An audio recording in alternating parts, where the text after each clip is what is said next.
welcome, welcome, welcome. Welcome to Renewed Mind Revolution podcast with your host, Michelle Cook Hall. Listen, it's always my honor and my pleasure to come and share some tips and some tools that I know will assist you in becoming a better you. And when I am helping you, I am helping myself. This podcast is all about renewed mind. It's all about clicking that reset button and starting all over again. So we share tips and tools that help you to get back to that place that you need to be, or get to the place that you should have been in the very beginning. The issue is that a lot of times we feel that we have done something for so long that there is no hope for us, that we don't deserve a change, that we don't deserve better. But this podcast is to remind you that no matter how old you are or how long you've made those mistakes, you deserve it. You deserve it. You deserve to start all over again for yourself. You deserve to start all over again for those who are around you that are rooting for you. You deserve it to get up from the place that you are and start afresh. That idea, that business, that dream, your purpose, your destiny is waiting for you to get up from where you are and start all over again. So I am so excited today because I want to encourage you. I want to empower you. I want to push you, to remind you that you got this, that you can handle this, that you can do this. So we're going to talk today, and I'm going to encourage you. And as I encourage you, I'm being encouraged because I am pursuing my purpose. In pursuing my purpose, I am being a blessing and I am being blessed. So let's get started. Today we're going to talk about I am still here. Oh, I remember some years ago when I spoke on this topic, and it came from a place of pain. In order for you to understand I am still here, you would have to have gone through something that was life-changing and that was a gut puncher, okay? In order for you to say, but guess what? I'm still here. This happened, that happened, but I'm still here. This fell apart, that fell apart, but I'm still here. They expected me to not survive, but I'm still here. They rooted for my demise, but I'm still here. Something had to have happened for you to be able to stand in confidence and say, I am still here. Those who are surviving this pandemic and this awful disease, infection, those who are surviving the famine that we are seeing as a society, people losing their jobs and losing their loved ones and losing their homes and losing the things that they worked so hard for during this horrible time in our society, right? To survive that, you can stand and say, I'm still here. This will be a story that we will be able to share with our children, our children's children, their children will hear about the time in which the whole world was affected.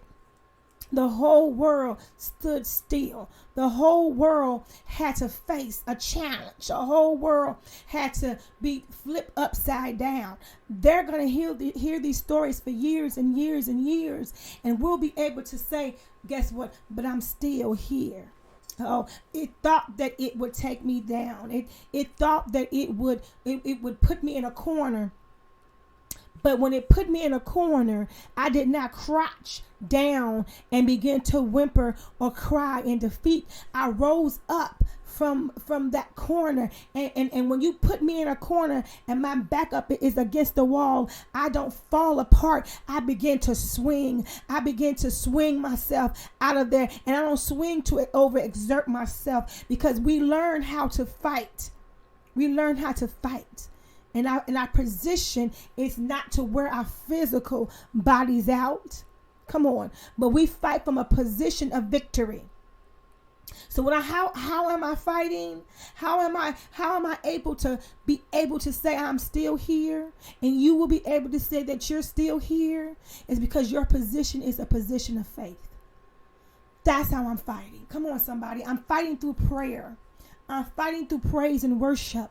That's how I'm fighting. I'm not fighting with my hands. I'm not fighting by screaming and crying and yelling and just becoming overwhelmed and exhausted by the things that I'm seeing, the things that I'm experiencing, the things that are going on in the world. And every time you look around, there's a new this and a new that, a new bug and a new virus and a new strand of a virus and a new this and a new that and a new everything is tragic. Come on, but how am I going to fight? How do I fight? I'm not going to sit here and tell you that it's easy, because that would be false to say. It's not easy, but it is possible. It is so possible. So how do you position yourself? I propose that question to you. I told you how I position myself, because I know what it's like to use the physical. I know what it's like to be emotional about all the things that come into our lives and try to overtake us and overwhelm us and stress us. I get it. I know how to handle that in a physical and an emotional way. But I learned that did nothing but what? It chiseled my faith. It chiseled it down, because I wasn't getting the results that I thought I should get. And it made me tired. And it made me feel defeated. So I learned to fight from a position of victory, because we have the victory. Okay, the scripture says we are fighting the good fight of faith, right? Why is that? Because it's already victorious. It's already a win-win. We are, because of the position that you and I are in, it's a place of victory. So that's how it is a good fight. It's a fixed fight. So as I stand and I've been pushed into a corner and you've been pushed into a corner, we can't wave our hands in the air. We cannot fight something that we can't see. We can't fight something that we don't know which angle it's coming at, because there's so much going on right now. You don't know which angle it's coming from. You're blocking your head and it didn't hit you in the stomach. Come on, somebody. So how do we fight this? With prayer, with worship. Prayer, praise, and worship. We have to cover ourselves with the armor of God during this season. We have to make sure that we are well equipped to handle what's coming and what is here. We can't take this time to begin to slack or give in to every temptation, to every word, to everything that's being said, everything that's being done. Come on, I'm just like you. I follow the stories. I follow all of the things that is going on in our society. I'm looking at all the racism. I'm looking at all the hate. I'm looking at all the violence. I'm looking at all the neglect. I'm looking at everything that you're looking at. All the hurt, all the pain. And you know what I'm seeing most? I'm seeing a lot of confusion. Come on. I'm seeing a lot of lack of knowledge. People are grabbing straws and they're saying things that are not true, because when people are desperate, this is what we do. This is how we respond. We're just everywhere when we're desperate. We start, how do I know this is true? How do I know what they're telling us is true? How do I know this is accurate? How do I know these numbers are right? How do I know if this is going to be okay for us? How do I know if I should do this or if I shouldn't do this? What should I do? This is our reality. This is what we are facing, and this is what we are dealing with as a community. What should I do? I want to trust my leaders.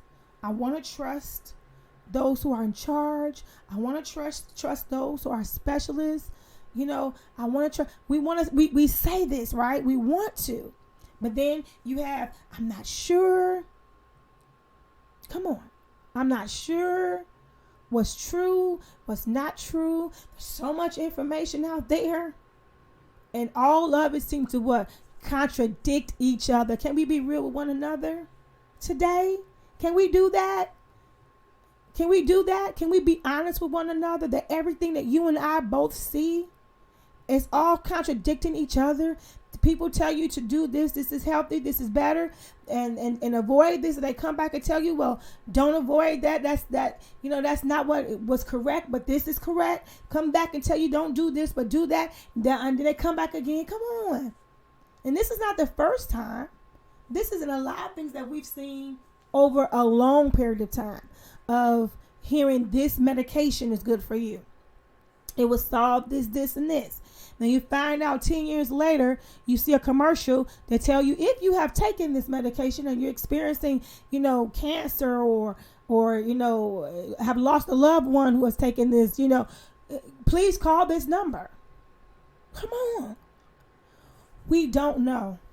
We don't know. Come on. It is all right to say that. We don't know.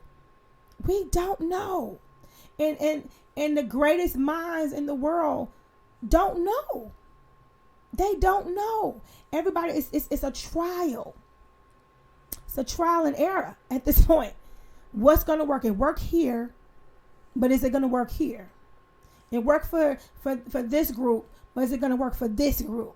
Come on. That's what we're seeing. And that's where you're seeing all the confusion at. It's because it worked here. Would it work here? Let's try it here. And then you get people who are so frustrated because everybody just wants to stop living in fear. And everyone wants to get back to some form of normalcy, right? But we talked about before in a previous podcast, you need to learn to get used to this new norm because it will be a new norm. And the life that you were once so accustomed to and so used to and so comfortable about, it will no longer be that way again. It does not mean that, we're going to go downhill from here. Absolutely not. It's just that we have to learn to adjust to changes. Things will happen. Things will change. And I was just having a conversation with my lovely mother yesterday, and I'm going to give you a brief moment in our conversation. And I was talking to my mother, and I was telling her, I was saying, Mom, you know that if you look back in the Bible days, when there was a need for change, when there was a need for a shift, when there was a need for growth, a need for whatever God was trying to do, it was never a simple or easy process. Come on, somebody. It was never an easy process. It was always some shaking up. It was always some moving things around. It was always making people, they was uncomfortable. They had to come out of the place that they was comfortable at in order to get to the place that they needed to be. Come on. And a lot of times we say, Lord, we want you to do this. Do this, Lord. Do this for us and help us, God. Help me to be patient, okay? And what we expect is God to come and just go give you patience. Boom, now you have patience. He doesn't work like that. But what he will do is send you through all these different scenarios that's going to cause you to exercise and apply patience. And trust me, those places are not comfortable. You don't like them. You are upset about it. Because you're struggling with patience. But that's how he he works, and that's how he operates. He gives us what we need. He gives us what we ask for. But the way we think things should happen, and the way we think things should, come about, and the journey to get to what we need is never the way God does it. This is my experience. And this is what I have read in the Bible. It's never the way you think it's going to happen. It's never that way. Never. It's always him teaching us and showing us, strengthening us. It's a whole process to get there. Strengthening you, opening your eyes. I remember some things that I have put before the Lord for personal growth. And I went through like all these different changes that I was just so frustrated about. And I remember my husband said to me, well, you remember what you asked God to do. So you have to let him do it. It's not the way I want it. Me being the control person, got to be in control all the time. It's not the way I want it, but it's the way that he wants it to be done. That he knows when I come out of this, come on, somebody, I am never going to be the same in a good way. It's going to make me stronger. It's going to make me better. Come on. It's going to give me what I need to. And sometimes it can feel like it is breaking you. It can feel like it's wearing you so thin. Because we have all asked, come on now, I'm not sure what you're doing, Lord. But there is so much that I can take. As if God doesn't know your limitations. As if God doesn't know how much you can bear. But he does. He does. He knows how much you can bear. He knows how much I can bear. And let me tell you something. I've said this before, but I'm going to say it again because somebody needs to hear it. Because I had to learn this. Trust me when I tell you, God is not trying to destroy you. He's not sitting back laughing at the struggle. He's not sitting back watching you go through all these crazy changes and just saying, I'm going to turn my back. He's not doing that. He's not watching you and getting enjoyment out of the bumps and the bruises that you're facing in life. He's not doing that. And a lot of times, I don't know how that happened, but a lot of times when you go through this change, you feel like you are actually being like a boxing match, a spur with the enemy, and he's winning. You feel like, okay, God, what, where are you? And then you begin to think, is he just watching me go through all this? Is he just doing that? Is he not seeing my hurt? Is he not seeing my pain so much that a person can deal with before? Do he want me to break? Come on.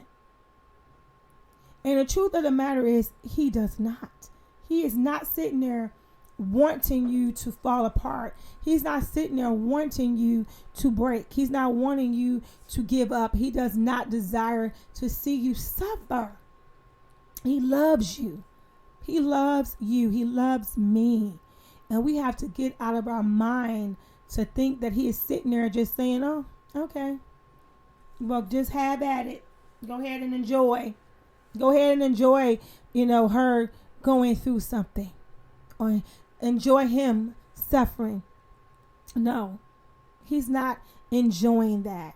He doesn't want that for you. He does not want that for me. He wants us to get out of what we are in on top. He wants us to come out of it stronger, better, wiser than we were before we went in there. He wants us to apply the word that he has given us, how to effectively fight, how to effectively be able to stand firm on his word, not our own strength, but his strength. Stand on his strength.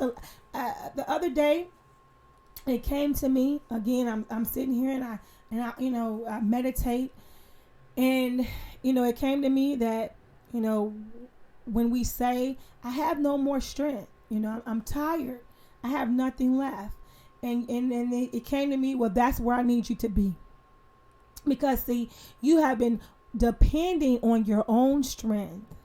You have been relying on your own abilities. And I need you to depend on me. I need you to trust me and allow me to be your strength, because the things of this world, your strength is not enough. My strength is not enough.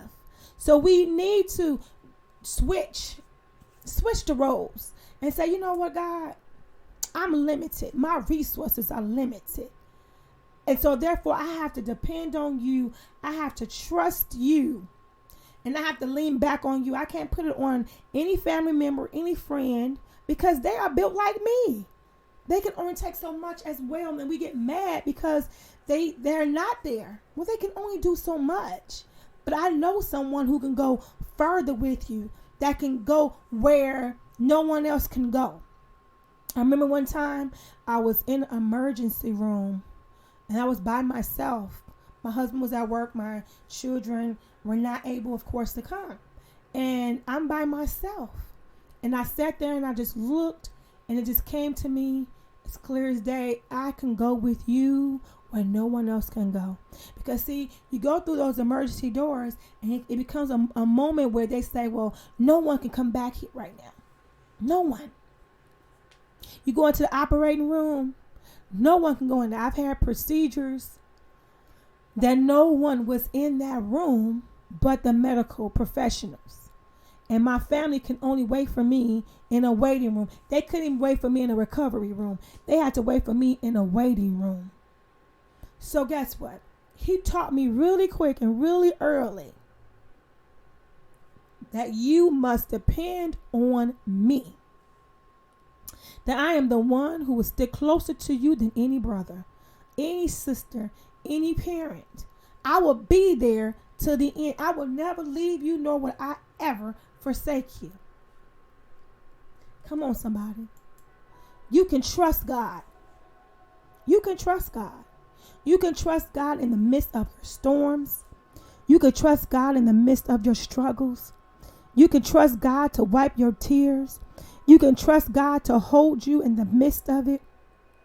You can trust God to hold your chin up. You can trust God to hold your shoulders up. You can trust God to guide you. You can trust God that he will be there. That you don't have to worry and ask, are you there? You don't have to ask God, are you there? Because he is there. And I'm here to tell you today, I am still here.